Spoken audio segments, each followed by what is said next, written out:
Bo est la paracha de la sortie d'Égypte.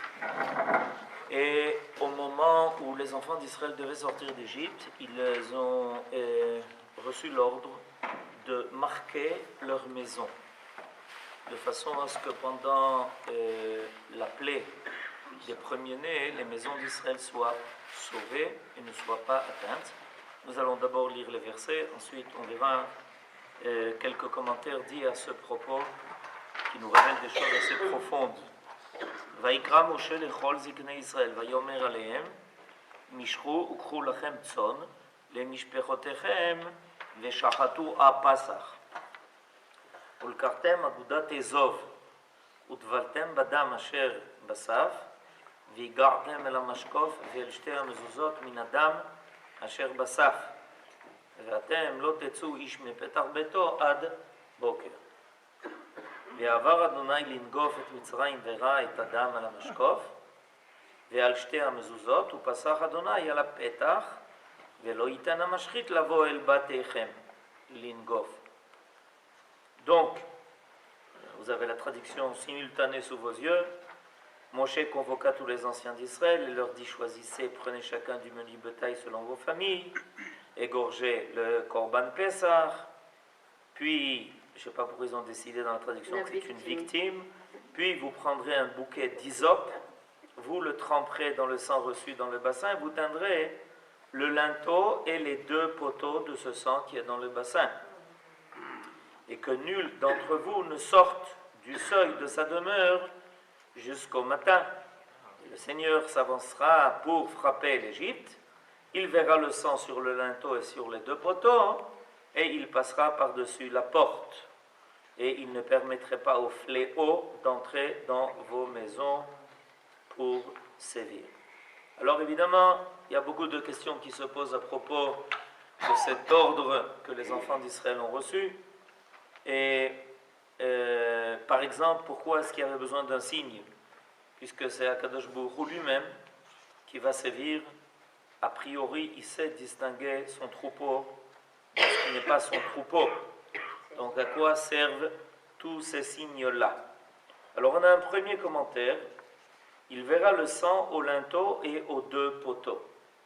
Lorsqu'un fléau collectif est dirigé contre une région, il existe un risque de voir frapper ceux qui ne sont pas visés avec les victimes désignées. Alors on a un enseignement extrêmement important dont il faut être conscient. Un individu peut être méritant autant qu'il veut et autant qu'il peut. Quand dans le monde il y a quelque chose qui est désordonné, quand il y a un désordre au niveau du monde, bien que l'individu soit méritant, il risque d'être atteint. Il y a deux catégories de providence. Il y a une providence qui est au niveau individuel, et on entend toujours à propos de cette providence que quelqu'un qui est méritant ne sera pas atteint, quelqu'un qui au contraire est déméritant risque d'être puni. Ça, c'est au niveau individuel. Mais il y a aussi, et encore plus que cela, quelque chose qui se déroule au niveau global. C'est pour ça que notre désir et notre volonté, ce n'est pas seulement de trouver des solutions au niveau individuel, mais de trouver des solutions au niveau collectif, au niveau global, au niveau même mondial. À partir du moment où dans le monde il y a un chaos,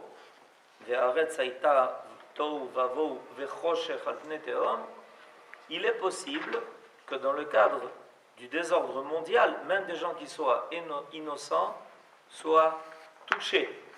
Ce qui se passe maintenant. Par exemple. Exactement. Yosef donne un exemple. Il est évident que on ne peut pas, par exemple, penser à 1,5 million d'enfants pendant la Shoah sans se poser tout de suite la question qu'il n'y a pas là-bas une providence au niveau individuel de mérite ou démérite. Ça n'a rien à voir. On peut penser aux 10 grands sages d'Israël qui ont été tués cruellement par les Romains et qui étaient sûrement méritants plus que tous les autres de leur génération. Et pourtant, étant donné que c'est le moment du Khurban et que c'est le moment de la désolation et de l'exil, alors ils ont été atteints. Vous avez raison. Donc il faut s'habituer à cette idée. Et ça, c'est très important, parce que je vois toujours des gens où leur esprit se bloque au niveau individuel et qui ne comprennent pas que si on ne trouve pas un moyen d'améliorer la solution, la situation collective, on n'a pas encore de solution, même au niveau individuel. On peut toujours essayer de rendre les gens méritants au niveau individuel, mais si au niveau collectif, au niveau du peuple, au niveau même du monde entier, on n'a pas amélioré une situation présente, alors ça n'assure à personne encore la possibilité d'échapper à telle ou telle chose. Ça, évidemment, nous est enseigné ici, à ce niveau-là, où Akadosh Baruch Hu dit, et étant donné que maintenant il va y avoir quelque chose qui va sévir en Égypte, et par exemple, tous les premiers-nés ont le minag de jeûner la veille de Pessah. Les premiers-nés juifs, ce n'est pas les premiers-nés égyptiens. Pourquoi est-ce qu'ils jeûneraient? Parce qu'ils ont été sauvés. Et oui, ils ont été sauvés parce que la plaie elle était destinée aux Égyptiens et pas destinée à frapper les Hébreux, que Dieu nous préserve. Non, mais ils doivent remercier Akadosh Baruch Hu d'avoir été sauvés, les premiers-nés. Mais pourquoi ils doivent remercier Akadosh Baruch Hu d'avoir été sauvés, puisque la plaie, elle était destinée à frapper les Égyptiens? On n'a pas de réponse. La réponse, elle est là. C'est que quand il y a un désordre au niveau général dans la société, ça risque de porter atteinte même aux individus. Car pour échapper à la justice punitive qui passe au-dessus de leur tête, les innocents eux-mêmes doivent pouvoir faire état de leur mérite, et plus que de leur mérite. Ça veut dire qu'il faut qu'il y ait un miracle pour échapper quand il y a quelque chose qui est général. Aussi était-ce le sang appliqué au linteau et aux deux poteaux, qui, loin d'être un signe de repère apposé aux maisons juives à l'intention de Dieu, constituait la preuve publique du dévouement inconditionnel des Juifs au Dieu d'Israël. C'est-à-dire qu'en réalité, ce siman, évidemment, il n'était pas pour Akadosh Baruch Hu, qui n'a pas besoin de siman, qui n'a pas besoin de signe. Ce signe-là, il était destiné à nous. C'est nous qui devions faire preuve de courage. Par exemple, je ne sais pas, imaginez-vous à Paris, quelqu'un qui met une mezouza à l'entrée de sa porte à l'extérieur. Ça, c'est déjà du courage grave de nos jours, il paraît. D'accord? Et à l'époque, donc, imaginez-vous, ça veut dire quoi ce sang? Ce sang, ça veut dire qu'on a pris l'idole de l'Égypte et qu'on l'a égorgé et qu'on a pris le sang et qu'on dit aux Égyptiens, vous savez, ça ne nous concerne plus. Comment ça ne vous concerne plus? Notre idole? Oui. Vous l'avez égorgé? Oui. Vous avez pris son sang? Oui. Et vous avez le toupet de l'exhiber, de le mettre sur l'extérieur, sur votre porte? Alors quoi? Vous n'avez plus peur? Non. Opa, il y a quelque chose qui est en train de changer. Là, au niveau de la preuve de notre foi, il y a eu un acte de courage énorme. Il représentait le sigle du nom. En effet, répandu au linteau et aux deux poteaux, le sang reproduisait la lettre He, un signe du tétragramme. Cette présentation à l'entrée de toutes les maisons juives équivalait à une profession de foi, affichée publiquement. Mieux, la lettre du nom sacré était écrite avec le sang de l'agneau pascal, mélangé à celui de la circoncision. En effet, Bedamaïr Chayi, on le dit le soir de Pessah dans la Haggadah. Il faut s'y préparer, c'est dans 2 mois. C'est pas plus que ça. 2 mois, 1 semaine. Et on rappelle que c'est pas seulement avec le sang du Keves, le sang de l'agneau pascal, que l'on a prouvé sa foi, mais aussi avec le sang de la Brit Mila. Pourquoi? Parce qu'il y a une halakha. que celui qui n'est pas circoncis, chez les hommes, ne peut pas participer à l'agneau pascal. Donc la condition sine qua non de pouvoir offrir l'agneau pascal et d'y participer et de le manger, c'est d'avoir fait la Brit Mila. Donc, en fait, le sang qui a été exposé était un double sang. C'est-à-dire que on avait une double Messirut Nefesh, la Messirut Nefesh de faire la Brit Mila et la Messirut Nefesh d'exposer aux yeux des Égyptiens le sang de leur idole. Elle exprimait ainsi la volonté des Juifs d'appartenir à Dieu et de proclamer son nom, en lui offrant l'hommage de leur service sacré, en même temps que le sacrifice de leur propre sang. Et ça, c'est quelque chose d'important à savoir, que dans la Torah, il n'y a que 2 mitzvot positives. J'insiste, positives. Il n'y a que 2 mitzvot positives. Ça s'appelle mitzvot assez, pour lesquels on est sanctionné de karet. Karet. Karet, c'est quoi? Retranchement du peuple. Il y a beaucoup d'interdictions qui, si on les transgresse, la sanction est karet. Mais il n'y a pas de mitzvot positives qui, lorsqu'elles sont abolies, on est chayav karet. Il n'y a que 2 mitzvot, lesquels celui qui ne fait pas de Brit Mila et celui qui n'amène pas de Korban Pessah, par hasard. C'est-à-dire que ces 2 mitzvot, en fait, qu'est-ce qu'elles prouvent? L'attachement au peuple. Comment on prouve son attachement au peuple? Eh bien, par ce sceau qui est mis chez chaque enfant juif qui naît, garçon, à l'âge de 8 jours, par son père, et sur le fait qu'il proclame et déclame qu'il fait partie du peuple qui est sorti d'Égypte. Parce qu'il y en a qui n'ont pas voulu sortir d'Égypte. Il y en a qui n'ont pas voulu quitter la douce et belle. Non, Égypte. C'est vous qui avez dit la France, c'est pas moi.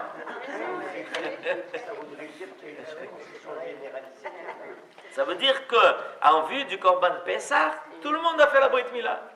Tout le monde a fait la Brit Mila. Donc vous comprenez qu'il y a eu quelque chose d'extraordinaire dans ce sang donc, qui était mis sur les 2 poteaux et le linteau, et qui vient évidemment dire, voilà, c'est fini, on ne fait plus partie de l'Égypte, on ne fait plus partie de leur histoire, on ne fait plus partie de leur avenir, on est à partir de maintenant un peuple qui a une autre destinée. Alors, on continue, et on a vu donc que le but est de ne pas laisser entrer Malaché Chabala, c'est-à-dire les anges qui vont porter atteinte à tous les premiers-nés. Qui ne laissera pas entrer, il ne laissera pas entrer le destructeur. Nachmanide précise, l'ange destructeur, celui auquel Rashi a fait allusion en commentant au verset précédent l'interdiction adressée à tout juif de sortir de sa porte, de la porte de sa maison jusqu'au matin. C'est-à-dire qu'il y avait un ange. Les anges, c'est des envoyés, ils font leur travail. Ok? Alors il y a un ange destructeur qui a été envoyé. Il a eu beaucoup de travail ce soir-là d'ailleurs. Cette nuit-là, il a travaillé dur, avec des heures supplémentaires. La nuit étant à l'époque à laquelle l'Éternel s'avance pour frapper l'Égypte. Ceci nous indique que dès l'instant où l'ange destructeur a reçu le pouvoir de frapper, il ne fait plus de différence entre le juste et l'impie, parce qu'il y a quelque chose de général qui apparaît, de global. Et la nuit est le domaine des puissances malfaisantes, ainsi qu'il est écrit, c'est la nuit que s'agitent toutes les bêtes de la forêt. Les bêtes de la forêt, c'est pas seulement les loups et les ours, c'est toutes les bêtes, tout ce qui porte atteinte à l'homme.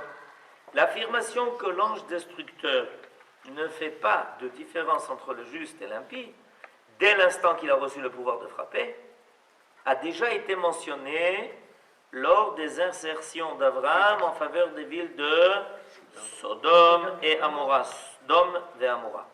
Il avait toutefois été précisé à cette occasion que certains exégètes,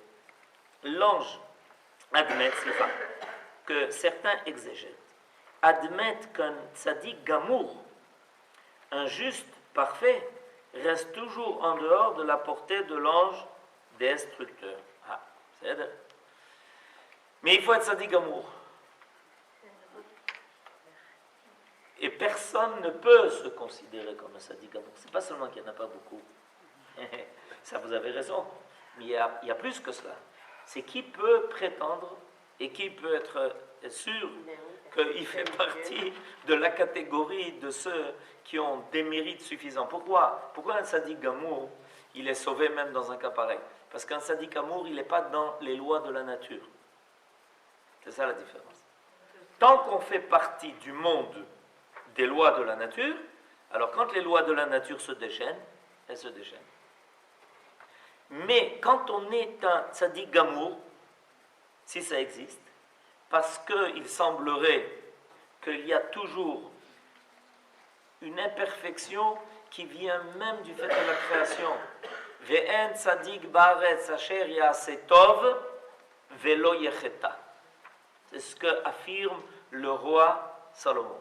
Qu'il n'y a pas, on ne peut pas dans le monde créé trouver une perfection qui soit totale. On peut penser que oui. On peut penser que certains arrivent à dépasser cette phase. En tout cas, ça voudrait dire que dans ce cas-là, ils pourraient être sauvés. Néanmoins, l'ordre de se garder et de ne pas sortir du seuil de sa maison, c'est un ordre qui a été général. Pourquoi? Comme je l'ai dit tout à l'heure. D'abord, on n'est pas sûr, et deuxièmement, on n'est pas sûr de faire partie de la catégorie des tzadikim gomourim.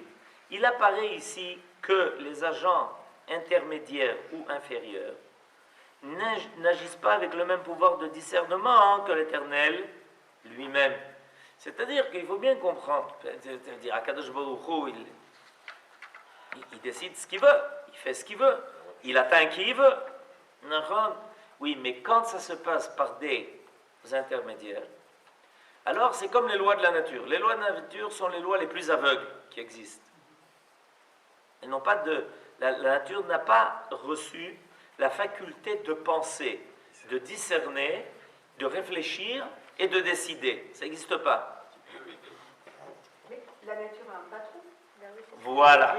Kol hakavod. Alors Sarah pose une kouchia. La kouchia, elle arrive. Mais la contradiction subsiste dans notre texte. Entre l'assertion répétée avec insistance que la plaie de la mort des premiers-nés est exécutée par Dieu et non pas par un ange, ni par un séraphim. Et entre le récit relatif à la présence de l'ange destructeur contenu dans le présent verset, à dire que... Alors c'est quoi? Qu'est-ce qui s'est passé à ce moment-là? Vous savez que dans la Gada de Pessah, on dit Ani velo malach, Ani velo shaliach, Ani velo saraf. Ah, alors il y a deux questions qui se posent en fait. La première question, c'est la suivante. C'est la question que Sarah a posée. Mais la nature, elle a un patron. Ça veut dire quoi que la nature est aveugle? Mais elle a un patron.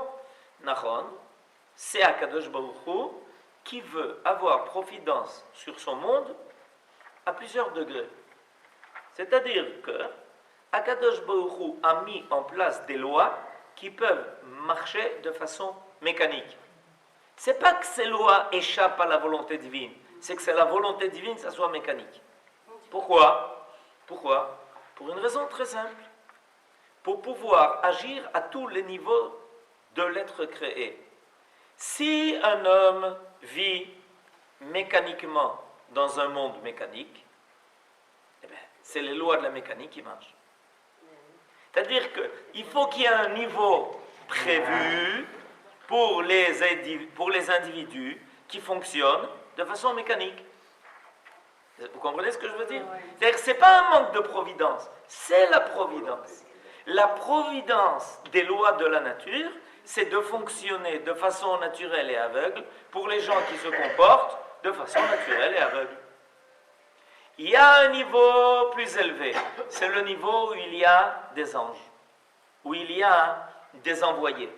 Mais ces anges et ces envoyés, bien qu'ils sont déjà à un niveau plus élevé que les lois de la nature, mais les lois de la nature, c'est des anges. Ils ont déjà un discernement, mais il n'est pas total. Pourquoi? Parce que ce n'est pas Dieu. Alors on dit, mais ils ont un patron. À nouveau, la question apparaît. Ils ont un patron qui a voulu qu'ils aient un discernement limité. Et vous comprenez maintenant comment ça se passe? Jusqu'à ce qu'on arrive en haut de la pyramide. En plus, on est Yoda. en Routz Laaretz, là. Ouais. On dit que Ouais. on intervient directement quand on est en Israël. Naron, vous avez raison. On a vu que dès la création, la nature désobéissait à Dieu, quand elle a créé l'arbre qui n'était pas un arbre fruit. Donc, même si la nature a un patron, il lui arrive de désobéir. Ce qui nous est enseigné là-bas, c'est que il ne peut pas y avoir, au départ, une correspondance totale entre la volonté et l'être créé et l'être appliqué. Parce que s'il y avait une correspondance totale, il n'y aurait pas de monde créé. Si le monde était la révélation totale, indiscutable, globale de la volonté divine, alors où est-ce qu'il y a un monde créé? Où est-ce qu'il y a une liberté? Où est-ce qu'il y a une possibilité d'imperfection? Il n'y a pas d'imperfection. Gamarno. Qu'est-ce que vous vouliez dire, Sarah? Non, mais, C'est bon. Le Tzadik Gamour, alors, lui, il a... Ah, le Tzadik Gamour. Le Tzadik Gamour, qu'est-ce qu'il est? Pourquoi il s'appelle Tzadik Gamour? Vous savez pourquoi il s'appelle Tzadik Gamour? Il est achevé. Ah, vous commencez avec les blagues. Oh là là, vous vous rendez compte un peu? Elle a appris l'hébreu et elle sait ce que ça veut dire quelqu'un de Gamour. Il s'appelle Tzadik Gamour. Il n'y a pas tout le monde qui a compris parce que tout le monde ne connaît pas le jargon. Alors, il y a un Tzadik Gamour, c'est très simple. Un Tzadik Gamour, c'est celui qui a complètement intégré dans sa volonté la volonté divine. Donc il est libre. Il n'est plus tenu par les lois. Il n'est plus sous le joug des lois de la nature, ni des anges, puisqu'il a intégré la volonté Aseret Soncha, Kirtsono. Il a complètement intégré la volonté divine. S'il a complètement intégré la volonté divine, c'est fini. Il se trouve dans le monde de la liberté. Il y a un monde où la liberté est totale. Vous savez ce que c'est une liberté qui est totale? Non, moi non plus. Personne ne veut savoir ce qu'est une liberté. Mais il y a un monde comme ça. C'est marqué dans le Zohar. Qui est un monde de liberté totale. Le mot liberté totale, ça veut dire la chose suivante. Ça veut dire qu'on se sert de sa liberté de façon renouvelée pour ne choisir que le bien. Ça existe. C'est Akadosh Baruch Hu. Quelle est la définition de Akadosh Baruch Hu? Akadosh Baruch Hu, il a la liberté totale, et dit Maïmonide, ça veut dire qu'il a la liberté totale de ne choisir que le bien. On dit, mais il est limité? Non, il n'est pas du tout limité. Au contraire, un jour on découvre qu'être capable de ne choisir que le bien, c'est au contraire le monde le plus illimité qui existe. Pourquoi? On n'est pas dépendant de lui. Parce que le mal est toujours quelque chose de limité. Le mal est quelque chose de limité. Alors que le bien est illimité. Combien on peut être bon? C'est illimité. C'est Nachon, c'est Baruch. On peut être bon dans ce monde-ci, on peut demander dans le Olam Haba, tandis que le méchant, dans le Olam Haba, c'est fini, il ne peut plus être méchant. Le mal est quelque chose de limité. Provisoire. Il est provisoire. Non, Nachon. Donc il y a un monde de liberté. Le Tzadik Gamour, il est dans le monde de la liberté. Donc il n'est plus sous ces lois-là. Mais néanmoins, il nous reste encore un paradoxe à résoudre. Et le paradoxe qui est à résoudre, c'est que, d'une part, Akadosh Baruch Hu nous a annoncé que c'est lui qui allait frapper les premiers-nés. Donc moi, j'ai rien à craindre. Je suis Bechor. Alors, moi, j'aurais rien à craindre, a priori. Non? Si c'est Akadosh Baruch Hu lui-même, lui, Akadosh Baruch Hu, il a le discernement. Donc, j'aurais rien à craindre. Mais d'autre part, on nous a dit, ah, non, attention, il y a un ange destructeur qui va passer. Alors, on ne comprend pas. C'est où ça? Où ça? Si on nous dit que Makata Bechorot, comme on le dit dans la Gadot de Pessah, Ani velo malach, Ani velo shaliach, Ani velo sarah. J'ai rien à craindre, parce que je sais qu'Akadosh Baruch Hu, lui, il discerne. Mais si on me dit qu'il ne faut pas sortir de la porte et qu'il faut mettre des signes partout, etc., parce que l'ange destructeur, il va sévir, alors ça je comprends. Mais ça contredit le fait que c'est Akadosh Baruch Hu qui a annoncé que c'est lui qui allait intervenir. Alors ça, on ne l'a pas encore résolu. Ah, le linteau qu'on mettait avec le sang, c'était pour un truc collectif pour tous les habitants d'une même maison. Oui, tous ceux qui habitaient dans la maison, comme une mezouza. On peut être 250 personnes dans une maison, il n'y a qu'une mezouza à l'entrée. Il n'y en a pas deux. Et pourquoi ils ont choisi la lettre E? Pourquoi ils ont choisi la lettre E? La lettre E apparaît 2 fois dans le nom de Dieu. Ok? Je ne peux pas tout vous dire, mais je veux dire un peu. Pourquoi elle apparaît 2 fois dans le nom de Dieu? C'est la seule lettre qui est double dans le nom de Dieu. Parce qu'elle, dans le nom de Dieu, Yudke Vavke, elle apparaît 2 fois. Parce que c'est l'idéal et sa correspondance sur terre. C'est un reflet. Donc la lettre E signifie et la volonté divine et sa réalisation sur terre. Alors, comment répondre donc à ce problème qui a été posé, qu'il y a d'une part une source qui nous dit que c'est Akadosh Baruch Hu lui-même qui a sévi, qui a frappé les premiers-nés égyptiens, et que d'autre part il ne fallait pas sortir parce qu'il y avait un ange destructeur. Oui, Bakacha.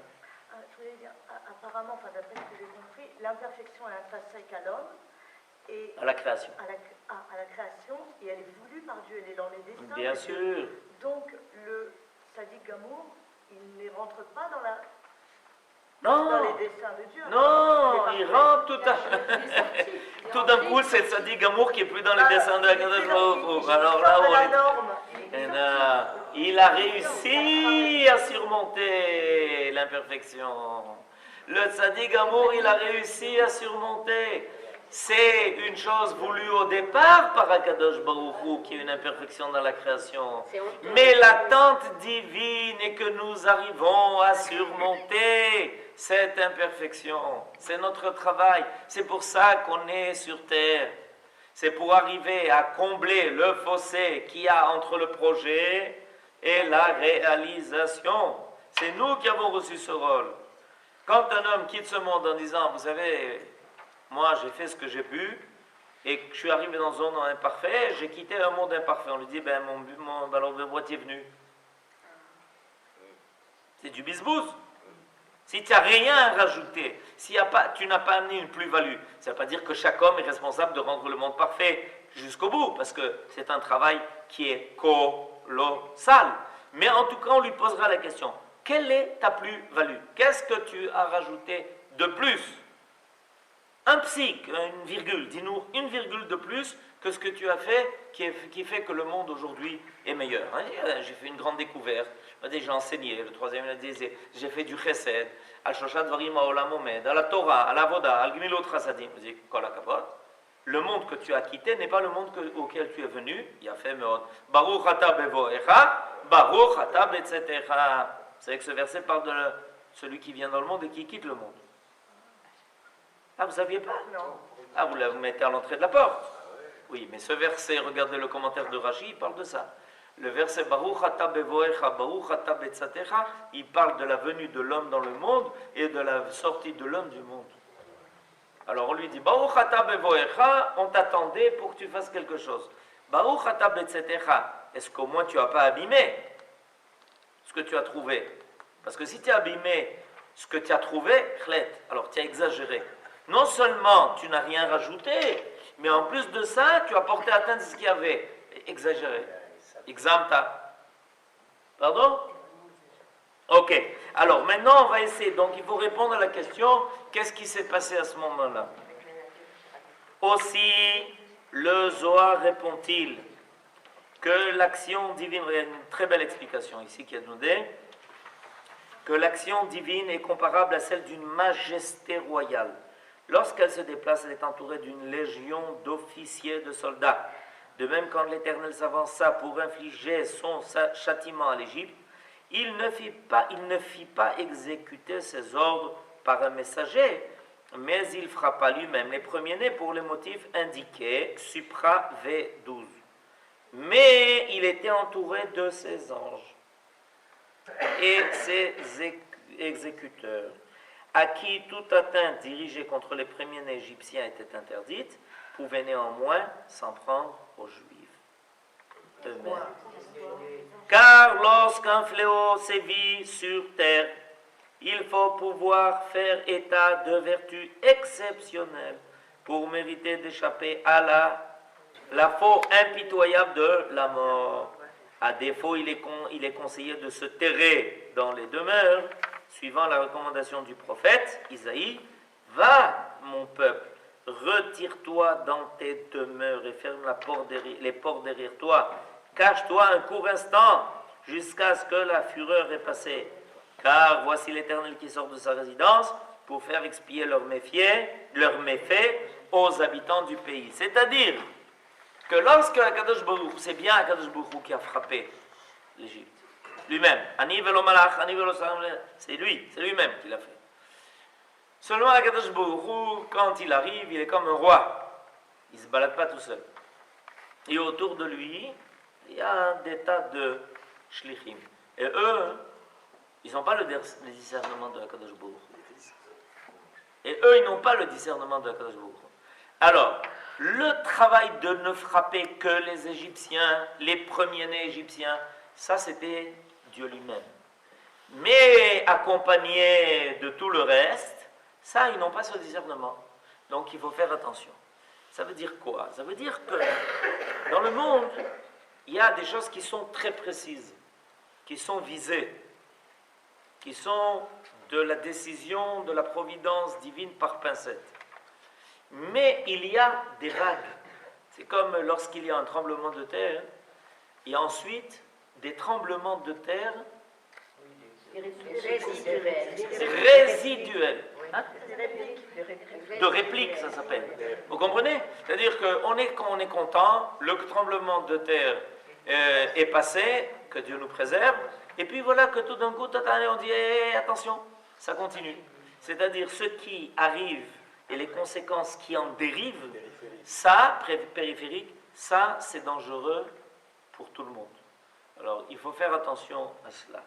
C'est pour ça que les enfants d'Israël, qu'est-ce qu'ils ont fait? Ben, ils ont accumulé les mérites. Étant donné qu'ils savaient qu'il y a un danger qui commençait à apparaître, alors ils ont dit, c'est le moment d'accumuler les mérites. C'est Akadosh Baruch Hu qui leur a donné le chemin pour rajouter à leur mérite. Et c'est pour ça qu'ils ont reçu l'ordre de signaler par le sang pour avoir plus de mérite, pour échapper aux effets secondaires de l'intervention divine en Égypte. De la même façon que nous avons vu tellement de miracles lors de nos sorties d'Égypte, nous prions que nous ayons aussi le mérite de voir des miracles lors de notre délivrance ici, maintenant. Amen.